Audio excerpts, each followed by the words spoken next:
ಆಲೂರು ತಾಲೂಕಿನ ಅರೆಮಲೆನಾಡಿಗೆ ಹೊಂದಿಕೊಂಡಿರುವ ಗ್ರಾಮವಾಗಿದ್ದು ಮಳೆ ಬಂದರೆ ರಸ್ತೆಯಲ್ಲೆಲ್ಲ ನೀರು ತುಂಬಿ ಕೆಸರು ಗದ್ದಿಯಂತಾಗುತ್ತದೆ. ಹೊಣಸವಳ್ಳಿ ಪಂಚಾಯತ್ ವ್ಯಾಪ್ತಿಯ ಹೊಳೆಬೆಳ್ಳೂರು ಗ್ರಾಮದ ಮುಖ್ಯ ರಸ್ತೆ ಹಳ್ಳ ದಿಣ್ಣೆಗಳಿಂದ ಕೂಡಿದ್ದು ತಿರುಗಾಡಲು ಹಾಗೂ ವಾಹನ ಸಂಚಾಲಕರು ಹರಸಾಹಸ ಪಡಬೇಕಾಗಿದೆ. ಯಾಕೆಂದರೆ ಈ ರಸ್ತೆಯು ಆಲೂರು ಮುಖ್ಯ ರಸ್ತೆಯ ಸಂಪರ್ಕದಿಂದ ಚಿಕ್ಕಕಣಗಾಲ್ ಹೊಸಹಳ್ಳಿಯವರೆಗೆ ಸುಮಾರು 6 ಕಿಲೋಮೀಟರ್ನಷ್ಟು ರಸ್ತೆ ವಿಸ್ತಾರ ಹೊಂದಿದ್ದು ಅದರಲ್ಲಿ ಸುಮಾರು 3.5 ಕಿಲೋಮೀಟರ್ನಷ್ಟು ರಸ್ತೆ ಗುಂಡಿಗಳಿಂದ ತುಂಬಿದ್ದು ಮಳೆಗಾಲದಲ್ಲಿ ರಸ್ತೆಗಳಲ್ಲಿ ನಿಲ್ಲುವ ನೀರಿನಿಂದಾಗಿ ರಸ್ತೆಗಳು ಹದಗೆಟ್ಟು ಹೋಗಿದೆ. ಹಾಗಾಗಿ ಇಲ್ಲಿಯ ಜನರ ಪಾಡು ನಿಜಕ್ಕೂ ಹೇಳತಿರದಾಗಿದೆ.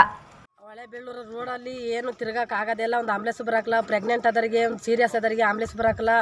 ರೋಡ್ ಚೆನ್ನಾಗಿಲ್ಲ, ಗುಂಡಿ ಭಾರಿ ಸ್ಕೂಲ್ ಹುಡುಗರಿಗೆಲ್ಲ ತೊಂದರೆ ಆಗೈತೆ, ಕುಡಿಯೋ ನೀರಿಗೆ ಉದ್ವಾನ ಆಗೈತೆ.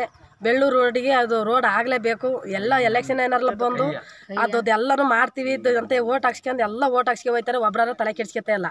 ಹೆಸರಲ್ಲಿ ಯಾರು ರೋಡ್ ಮಾಡಿಕೊಟ್ರೆ ನಾವು ಎಲೆಕ್ಷನ್ಗೆ ರೆಡಿ ಮಾಡ್ಕೊತೀವಿ. ಜನವ 15 ವರ್ಷ ಆಯಿತು. ಇಲ್ಲ ಅಂದ್ರೆ ನಾವು ಓಟ್ನೇ ಕೊಡೋಕ್ಕಲ್ಲ. ನಾವು ಈ ಆಲೂರು ತಾಲೂಕಲ್ಲ ಓಟ್ ಕೊಡೋಕ್ಕಲ್ಲ. ಗುದ್ಲಿ ಪೂಜೆ ಆಗಿಲ್ಲ, ಗುದ್ಲಿ ಪೂಜೆ ಆಗೈತೆ, ರೋಡ್ ಆಗಿಲ್ಲ, ಗುದ್ಲಿ ಪೂಜೆನ ರೋಡ್ ಆಗಿಲ್ಲ. ಎಮ್ಎಲ್ಎಗಳು ಬರ್ತಾರೆ, ಗುದ್ಲಿ ಪೂಜೆ ಆಗಿ ಹೋದ 2 ವರ್ಷ ಆಯ್ತು. ಎಮ್ಎಲ್ಎ ಬರ್ತಾರೆ, ನೋಡ್ಕೊತಾರೆ, ಹೋಯ್ತಾರೆ. ಎಷ್ಟು ತಿಂಗಳ ಹಿಂದೆ ನಿಮ್ಗೆ ಆಗಿದ್ದು? 2 ವರ್ಷ. 2 ವರ್ಷದಿಂದ ಈಚೆಯಲ್ಲಿ ಗುದ್ಲಿ ಪೂಜೆ ಆಗಿತ್ತು ಅಲ್ಲಿ. ಯಾವ್ದು ಇದೇ ರಸ್ತೆಗೆ? ಏನಕ್ಕೆ ಮಾಡಿದ್ರೆ ಸಿಮೆಂಟ್ ರೋಡ್ಗ ಪ್ರಗತಿಯತ್ತ ದಾಪುಗಾಲು ಹಾಕುತ್ತಿರುವ ತಾಲೂಕು ರಸ್ತೆಗಳ ಅಭಿವೃದ್ಧಿಯತ್ತ ಗಮನ ಹರಿಸುತ್ತಿಲ್ಲ. ತಾಲೂಕಿನ ಅಭಿವೃದ್ಧಿಗೆ 100 ಕೋಟಿ ರೂಪಾಯಿ ಹಣ ವೆಚ್ಚ ಮಾಡುತ್ತಿದ್ದೇವೆ ಎಂದು ಹೇಳಿಕೊಳ್ಳುವ ಪ್ರತಿನಿಧಿಗಳು ನಗರದ ಹಳ್ಳಿಗಳಿಗೆ ಸಂಪರ್ಕ ನೀಡುವ ರಸ್ತೆಗಳತ್ತ ಗಮನ ಹರಿಸುತ್ತಿಲ್ಲ. ದಿನನಿತ್ಯ ಸುಮಾರು ವಾಹನಗಳು ಈ ರಸ್ತೆಯಲ್ಲಿ ಸಂಚರಿಸುತ್ತಿದ್ದು ಈ ರಸ್ತೆ ಗೇಖರವಳ್ಳಿ ಹಾಗೂ ಹೊಳೆಬೆಳ್ಳೂರು, ಬಂಡಿತಿಮ್ಮನಹಳ್ಳಿ ಹಾಗೂ ಕುಂಬಾರಳ್ಳಿಯಂತಹ ಊರುಗಳಿಗೆ ಸುಮಾರು 5 ರಿಂದ 6 ಊರುಗಳಿಗೆ ಈ ರಸ್ತೆ ಪ್ರಮುಖವಾಗಿದೆ. ಇಂತಹ ಗುಂಡಿ ಬಿದ್ದ ರಸ್ತೆಗಳಲ್ಲಿ ಗ್ರಾಮಸ್ಥರು ದಿನ ಬೆಳಗಾದ್ರೆ ಓಡಾಡಬೇಕಿದೆ. ಮಕ್ಕಳು ಶಾಲೆಗಳಿಗೆ ಹೋಗಬೇಕಾಗಿದೆ. ಮಳೆ ಬಂತೆಂದ್ರೆ ಇದೇ ನೆಪ ಹೇಳಿಕೊಂಡು ಬಸ್ಗಳು ಕೂಡ ಗ್ರಾಮಕ್ಕೆ ಬರುವುದಿಲ್ಲ. ಒಮ್ಮೊಮ್ಮೆ ಆಂಬ್ಯುಲೆನ್ಸ್ಗಳು ಕೂಡ ಬರುವುದು ಕಷ್ಟವಾಗಿರುತ್ತದೆ. ಇಲ್ಲಿ ಏನಾಗಿದೆ ಸರ್ ಅಂದರೆ ಎಮ್ಎಲ್ಎರಿಗೆ ನಮಗೆ ಇಲ್ಲಿ ಪನ್ಸಲ್ಲ. ಆಮೇಲೆ ಇಲ್ಲಿ ಜಿಲ್ಲಾ ಪಂಚಾಯತಿಗೆ ನಾನು ಈ ಗುಂಡಿನೆಲ್ಲ ಫೋಟೋ ಹೊಡೆದು ಎಲ್ಲ ಮಾಡಿದ್ವಿ. ಅವ್ರು ಹೇಳ್ತಾರೆ ಸರ್ ಸರ್ಕಾರದಲ್ಲಿ ಯಾವುದೂ ಕೊಡಲ್ಲ, ಅಪ್ರೂವ್ ಮಾಡಿದ್ದೀವಿ ಅಂತ ನನಗೆ ಹೇಳ್ತಾರೆ.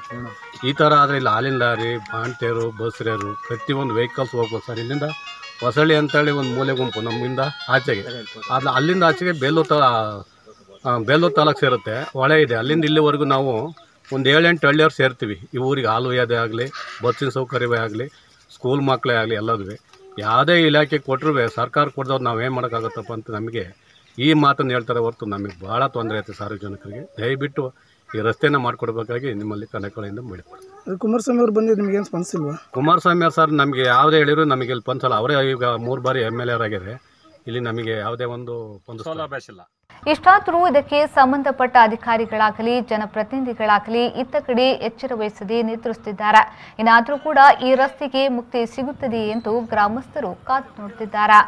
ಆಲೂರಿಂದ ಹೊಳೆಬೆಳ್ಳೂರು ಗ್ರಾಮದ ರಸ್ತೆ 15 ವರ್ಷದಿಂದ ಇದೇ ರೀತಿ ಪರಿಸ್ಥಿತಿಯಲ್ಲಿದೆ. ಮಂಡಿ ಉದ್ದ ಗುಂಡಿ ಬಿದ್ದಿದೆ. ಬಸ್ಸು ಸಾರಿಗೆ ವ್ಯವಸ್ಥೆ ಓಡಾಡುತ್ತೆ, ಆದರೂ ಕೆಲವೊಮ್ಮೆ ಅತಿಯಾದ ಗುಂಡಿ ಮಳೆಗಾಲದಲ್ಲಿ ಬಸ್ಸು ಬರೋದೇ ಇಲ್ಲ. ಗುಂಡಿ ಬಿದ್ದಿದೆ ಅಂತ ಹೇಳ್ತಾರೆ ಡ್ರೈವರ್ಸ್. ರೀಸನ್ ಕೇಳಿದರೆ ಶಾಲಾ ಮಕ್ಕಳು ಪ್ರತಿನಿತ್ಯ ದಿನ ಓಡಾಡ್ತಾರೆ, ಶಾಲೆಗೆ ಹೋಗೋಕ್ಕೆ ಆಗಿರ್ಬೋದು, ಮತ್ತು ಗರ್ಭಿಣಿಯರು ಆಸ್ಪತ್ರೆಗೆ ಕರ್ಕೊಂಡು ಹೋಗೋಕ್ಕಾಗಿರ್ಬೋದು, ಬೇರೆ ಆಸ್ಪತ್ರೆಗಳಿಗೆ ಹೋಗೋಕ್ಕಾಗಿರ್ಬೋದು. ಆಂಬುಲೆನ್ಸು ಎಷ್ಟೇ ಆಂಬುಲೆನ್ಸ್ ಬಂದರೂ ಕೂಡ ಕಚ್ಚಾ ರಸ್ತೆ ಈ ಥರ ಗುಂಡಿ ಬಿದ್ದು ಹಾಳಾಗಿರೋದ್ರಿಂದ ಅವ್ರಿಗೂ ಸಮಸ್ಯೆ ಆಗುತ್ತೆ. ಪ್ರತಿನಿತ್ಯ ನಾವು ಇಲ್ಲಿ ಓಡಾಡ್ತಾ ಇರ್ತೀವಿ. ಡೈರಿಗೆ ಹಾಲು ಒಯ್ಯೋಕ್ಕೆ ಬರ್ತಾರೆ, ರೈತರು ಓಡಾಡ್ತಾ ಇರ್ತಾರೆ, ಟ್ಯಾಕ್ಟ್ರುಗಳೆಲ್ಲ ಓಡಾಡಬೇಕು. ತುಂಬ ಅಂದರೆ ತುಂಬ ಕೆಟ್ಟ ಮಟ್ಟದಲ್ಲಿ ರಸ್ತೆ ಗುಂಡಿ ಬಿದ್ದು ಹಾಳಾಗೋಗಿದೆ. ಸುಮಾರು 3.5 ಕಿಲೋಮೀಟ್ರ್ ಕೂಡ ಇದೇ ಥರ ಆದಂಥ ಗುಂಡಿ ನಿಮ್ಮ ರಸ್ತೆ ಉದ್ದಕ್ಕೂ ಕಾಣಸಿಗ್ತವೆ, ನೀವು ನೋಡ್ತಾ ಇರ್ಬೋದು.